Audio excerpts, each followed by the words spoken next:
We'll continue now with our notes for section 7A, talking about the fundamentals of probability. The beginning part up here are just several definitions associated with probability: an experiment, outcome, event. I probably used some of these terms already in the previous section, but nonetheless, I'll let you go through these at your leisure, because with each of those I've given you a good example below as far as what each definition means. I'll scoot on down to probability, the probability of an event, and so this is our formula, P of A. Probability of some event A is equal to the number of ways that that event can happen divided by the total number of outcomes in the sample space. And that's why we added that previous section, that supplemental section in 7A just before this one, because we wanted you guys to start thinking about tree diagrams in terms of helping you create a sample space if the sample space isn't readily known. Like we know there are 52 cards, in a deck of cards if you're just pulling from a deck of cards, but if you're choosing a shirt and a pair of pants and you want to know how many different combinations there are, it can be a lot easier than just to write out what your sample space is using that tree diagram and then answer your associated probability type questions. There's more than one way to think about probability of event. You can also think of it as the number of successful outcomes divided by the total number of possible outcomes, or you can think of it just simply as success over the total number of possibilities. Before I go into the example 1 and 2, I'm going to scoot on down here to this box below and just talk about how we need to express our probabilities. They should always be expressed as a fraction in lowest terms. So you're always going to go to a fraction in lowest terms. And while a decimal and a percentage are definitely useful and can be referred to in terms of probabilities, a lot of times decimals and percentages get rounded, and if they've been rounded, then they're not as accurate as a fraction is. And so that's why I always say let's go with our fractions in lowest terms. In order to use your calculator to help you out with this, in case you're not that good with fractions, you'll use your formula, but if you need to reduce a fraction, for example, if you have 10/12 and you need to reduce that, if you have a smaller calculator, that TI-30X2S that I recommended, you will just type in your calculator, nothing fancy. It's 10 divided by 12, hit enter, you'll get your decimal there, and then you're going to hit your second key, which is in the top left portion of that calculator, and then you're going to hit second. After you hit your second, you're going to hit PRB button. And PRB, I believe, is 1 over and 1 down from that second key, and then hit enter. And then that should give you a new fraction, reduced form as 5/6. If you have a big TI-83 or 84 calculator, you also would type in 10 divided by 12, hit enter, you get your decimal form. You're, though, going to hit math, enter, enter. After you hit those 3 keys, math over on the left, and then enter, enter, your calculator will then also give you the answer of 5/6. So that's your reduced fraction form for 10/12. There are other calculators, and obviously there are more than just those 2 types of calculators. Those are the 2 that most folks use. You just need to find that button on your calculator. If you have an issue with and you can't find it on your calculator, send me a screenshot of it, and I'll be happy to see if I can't figure out the buttons that you would use, and I'd troubleshoot with you a couple times to make sure we can get the right button for you. Or you can always feel free to come and stop by and see me, or go to the math lab upstairs in MS 207, and they would be happy to help you find that button as well. All right, so with that said, let's move back up into our probability. Actually, let me say one more thing. If, for example, you get a fraction and you don't know whether it can be reduced or not, you can always put it in your calculator and use whatever your fraction button is. If it can't be reduced, your calculator is just going to spit back out, oh, it can't be reduced. It's going to give you that same exact fraction right back. So it's not anything that, it never hurts to try to reduce something. You can always, it's not going to hurt you. So anyway, I always recommend, if you're unsure, go through the motions on your calculator to reduce it, and just make sure that it's in that reduced form, so you don't lose I usually subtract about 1 point for not reducing. So be sure you go through those motions there. especially if you're unsure. All right, so we'll go back up here to example 1. I want to know what the probability that I'd roll an odd number. So let's first think about the sample space of rolling a standard die. So you have the sample space with a standard die. You can get 1, 2, 3, 4, 5, and 6. Probability that I would roll an odd number. How many numbers then on that die are odd? And I look up here and I say, okay, well 1, 3, and 5 are odd numbers. So 3 numbers are odd. Out of the total possibilities, and I had 6 total possibilities. And this is, this is an easy one, 3, 6. You can divide them both by 3. So 3 divided by 3 is 1. 6 divided by 3 is 2. 1/2 is your final answer.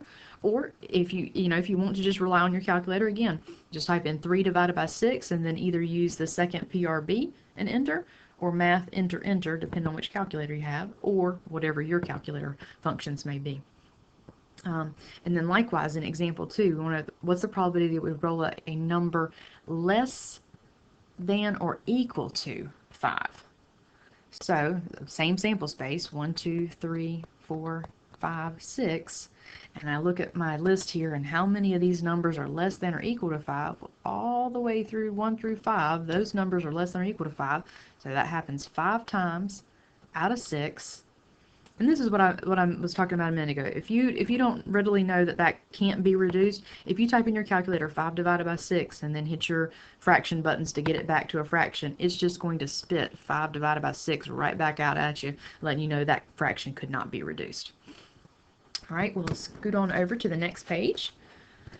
And we'll talk about 2 extreme cases. There are 2 types of probabilities for probabilities associated with an impossible event as well as a certain event. An impossible event means that the event can't happen. And so if you think about it, well, if the event can't happen, its probability must be 0. Example that I gave you here, rolling a 7 with a standard die. If you're going to roll a 7, you know that your sample space is 1, 2, 3, 4, 5, 6. That can't happen. So that happens 0 times out of my 6 possibilities. 0 divided by anything is 0. Be sure you go ahead and reduce that and let me know that you know that 0 divided by 6 is 0. We'll compare that to a certain event just below that. If it's a certain event, then you're certain that it has to happen, so it's certain to occur. That probability then is 1. I mean, it's like 100% it's going to happen. Here we want to know the probability that I would roll a number greater than 0 with a standard die. Well, here's our sample space. All of these numbers are greater than 0, so 6 times out of 6 possibilities, 6 divided by 6 is 1. Always reduce. Okay. Then we'll move into, there are 3 different types of probabilities that your book distinguishes between. We will only be concerned with the top 2 types of real probabilities. Those are the only 2 that I'll ask you to calculate. And truthfully, I don't even believe that you will, it's not going to be a thing where you have to know, oh, this is theoretical probability and this is empirical probability. And here's why. With a theoretical probability, you're using your same definitions that you know, but you aren't going to have to perform an experiment because they're going to be asking you to draw from a deck of cards or pick from or roll a die. It's going to be things that are common knowledge. So it's based on, these are always based on known facts. Okay. Empirical probability, though, is where an experiment has already been performed and the results have been tabulated. And what you do then is that you base future probabilities on what has already happened. So the example that I put in the notes here for an empirical probability is that here he's put a bird feeder in his backyard and he notices the birds that come up to the feeder. He's already noticed that he had 5 finches, 3 blue jays, 4 cardinals, and 6 mockingbirds. If we want to know what the probability that the next bird that comes up to that feeder, it will be a blue jay, we base it on what's already been seen. And so we say, okay, well, what's already been seen then is that there were 3 blue jays that came up out of a total of, 18 birds? And then I reduce that, 3 over 18, and that becomes 1/6. Okay, so there again, just the difference there is that, sorry about that, is that with the theoretical, we're gonna be able to base it on tossing a coin, rolling a die, picking from a deck of cards, things that are common knowledge. Empirical probabilities, though, are going to be based on an experiment that is already, you've got information to base it off of. Subjective probability, like I said, this is the one that you will not be concerned yourself with, but it's based on experiments, or is based on the experience or intuition of an expert. Basically, the example that I gave you here would be rain probability. You think about forecasters. That that is they give you a probability that it's going to rain. They give you percentage. They give it to you in percentage form, but they're basing it off of models, numerous types of models that they are, saying, okay, well, we tend to go with this particular model as, telling you, okay, this is the probability percentage that we think that it's going to rain today. So we wouldn't have those models at our disposal, so therefore we would not be looking at subjective probabilities. Another good example there would be like hurricane predictions. You see that whenever a hurricane comes in, they'll start showing that looks like the spaghetti noodle map, where they're trying to, they'll show you all the different places where it could possibly track. And so you can think of, that might be another good example.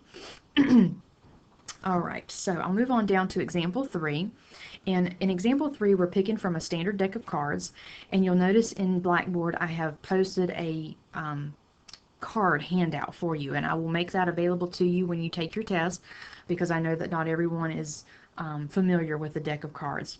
But with the deck of cards, there are 4 suits, and each suit, so in your 4 suits are your diamonds, clubs, hearts, and spades. And there are 13 cards in each of those suits, 10 number cards, 3 face cards. So your Jack, Queen, and King are considered your face cards, and for our purposes, we consider Ace as a low card, so Ace is like a 1, and we don't deal with any jokers. And I'm trying to think if there's anything else I can tell you that students usually think about. That's all that I can think of for the moment. So in example 3, it says one card is drawn from a standard deck, and we want to find the probability that the card drawn is going to be in part A, a 7 or a 9. And so you just look through your deck and you say, okay, well, there are 4 7s out of the 52, and then there are 4 9s out of 52. Add that together and we have 8 out of 52. Reduce it and we have 2 13s.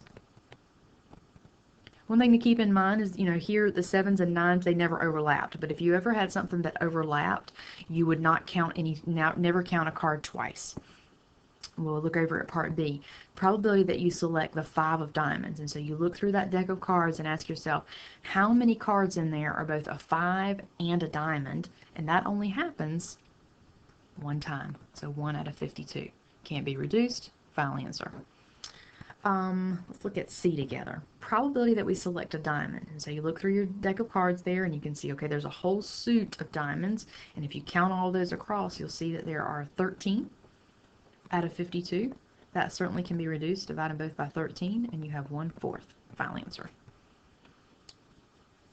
I'm going to let you work through D, E, and F. Let me do G together with you. In G, I want to find the probability that I get a face card or a spade.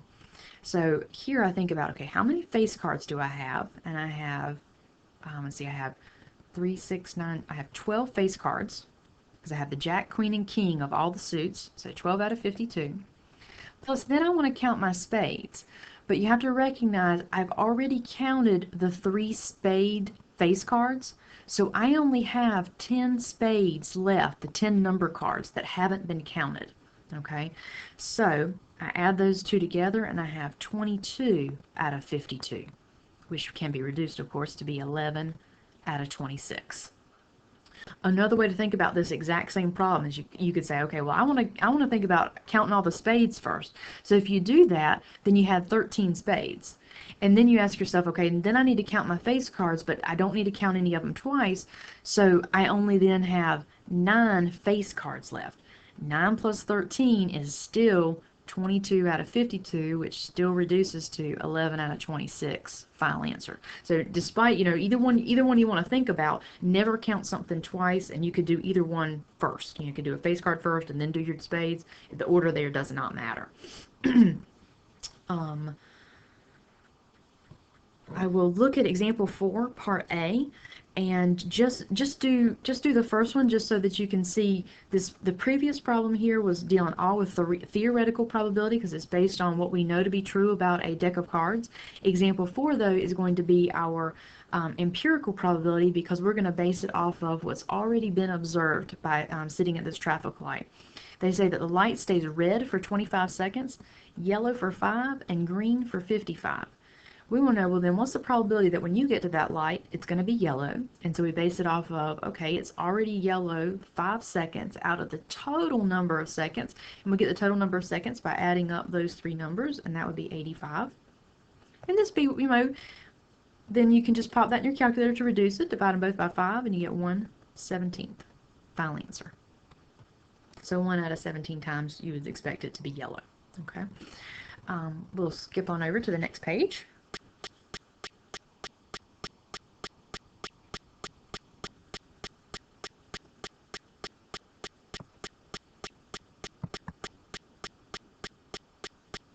So at the top of this page, you'll look at example 5, and you'll just notice, ever so slightly here that the data has been given to you in a different format. It's in a table format. So we just want you to be able to calculate probabilities from a word format, table format, multiple formats, tree diagrams, multiple formats here. So looking at here, you can tell we're looking at cars and SUVs and of different types, different makers, GMs and Toyotas. So you can see the total number of GM would be 83, total number of Toyota owners 47, total number of car owners 85, total number of SUV owners 45, for a total number of people that have been surveyed 130. I'll just do part A with you and let you try B and C. I think you'll get those very, very easily from the solution key. We want to know if one person is chosen at random, find the probability that he or she would select an SUV. And so if you want the probability they would select an SUV, you need to know then the total number of SUVs, which would be 45, out of total number of people that have been surveyed here, 130.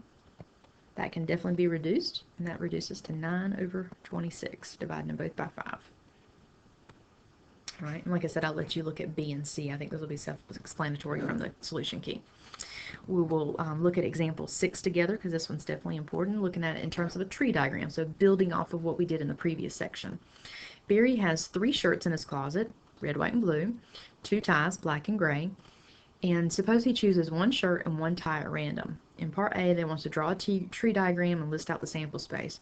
So we might want to first think about, okay, well, if he's going to get shirts, he's got 3 possibilities and 2 ties. So we know that we should have 6 total points in our sample space. So when I branch off the first time, I'm going to branch off 3 times, and I'm thinking about, okay, this is the shirt choosing. So it can be red, white, or blue. And then after that, he's going to choose 2 ties, black and gray. So I'm going to branch off from each one of those twice. I'm going to do BL for black.